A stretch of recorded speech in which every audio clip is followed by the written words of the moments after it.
একটা সময় এখানে বাঘের বসবাস ছিল, হয়তোবা বাঘ ছিল, সেজন্য এই স্থানটির নাম হচ্ছে বাঘার ভিটা। বর্তমানে এখানে রয়েছে সরকারি কিছু অবকাঠামো, গোতাশিয়া ভূমি অফিস। আপনারা দেখতেছেন সে একটি পুরাতন বটগাছ। আসুন শুনবো এর ইতিহাস। আসসালামু ভাই। ওয়ালাইকুম সালাম। ভাই ভালো আছেন? আলহামদুলিল্লাহ।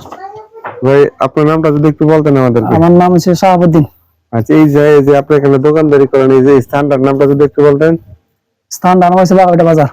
ও, বাগাবিটা বাজার। না, এই বাজারে তো এখন তো সব দোকান বন্ধ, আপনারটাই শুধু খোলা আছে আর কি। তো এই বাজারের বর্তমান কি অবস্থা একটু যদি বর্তমান জানাতেন। অবস্থা বিকেলের দিকে মোটামুটি একটু জাকজমক হয় আর কি। মোটামুটি সকালে অবশ্য মাছটা সন্ধ্যা উঠে এদিকে কিছু কিছু উঠে গ্রিলের ফাঁসে দেয় গেলে মাছ উঠে না? মাছটা আচ্ছা, এটা তো বাগাবিটা বাজার। তো বাগাবিটা বাজার নামকরণের কারণ সম্পর্কে কিছু আপনার ধারণা আছে? কারণ পূর্বের তো আমি তেমন একটা বলতে পারি না রে, তা আমি যতটুকু জানি আর এতটুকু জানি যে একটা সময় এখানে বাঘ থাকতো, এরকম যখন জঙ্গল ছিল, পরবর্তীতে মানব সব বসতি যখন স্থাপন হয়েছে, হয়তো বা কেউ বাঘ দেখছে, সেই থেকে। হয়তো হইতে পারে, এরকম হইতে পারে আর কি। আচ্ছা, ঠিক আছে। আসলে লোকমুখে জানা যে এখানে একটা সময় বাঘ থাকতো, সেই অর্থে এই জায়গাটার নাম হচ্ছে বাঘাবিটা। কিন্তু বিষয়টা সেটা না, বাঘাবিটার বাজারে বাঘ থাক বা না থাক, কিন্তু বাঘাবিটার বর্তমানের বাজারের যে বর্তমান অবস্থা, সেই করুণ অবস্থাই মূলত তুলে ধরার চেষ্টা করবো। আর এখানে তো একটা বট গাছ আছে, আসেন আমরা যে এই বাজারের একটা সময় সবচেয়ে জনপ্রিয় এই গড়গুলি বর্তমান বেহাল দশা। অর্থাৎ এখানে সেই আগের মতো বেচা কিনা হয় না। অর্থাৎ কালের পরিবর্তন, সময়ের আবর্তে অনেক কিছু পরিবর্তন হয়। দেখেন একটা বিশাল একটা বট গাছ রয়েছে, সেই বট গাছের ডালপাতা মানে ইয়াগুলি কাটা হয়েছে বিভিন্ন কারণে, অন্যান্য জিনিস রক্ষা করার জন্য। তো আমি জানতে চাইবো শাহাবুদ্দিন ভাইয়ের কাছে, এই যে বট গাছটা কতদিন আগের হতে পারে? আচ্ছা ভাই,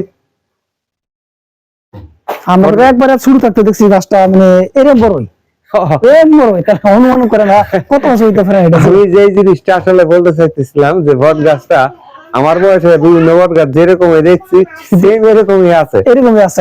তো উনিও ছোট কাল থেকে এরকমই দেখছে। যে আমার সরকারি একটা ঘরও আছে, সেই ঘরের অবস্থা বাজারে না, ওইটা না, ওইটা সেটারও কি অবস্থা। অর্থাৎ এই বাজারের করুণ অবস্থা। সাথে রয়েছে কি মাদ্রাসার নাম নাকি? সর্বলক্ষণা সিনিয়র মাদ্রাসা। সর্বলক্ষণা সিনিয়র মাদ্রাসা। সর্বলক্ষণা সিনিয়র মাদ্রাসা, যেটা হচ্ছে আলিম মাদ্রাসা বলে আর কি। আলিম মাদ্রাসা হিসেবে। ঠিক আছে সাউদ্দি ভাই, তো ভালো থাকেন। বর্তমানে এই বাগের ভিটা বা বাগের হাটা, বাগের হাট নামক স্থানে রয়েছে একটি ব্যাংকের একটি শাখা অফিস, যেটা দেখতেছেন সর্বলক্ষণা শাখা।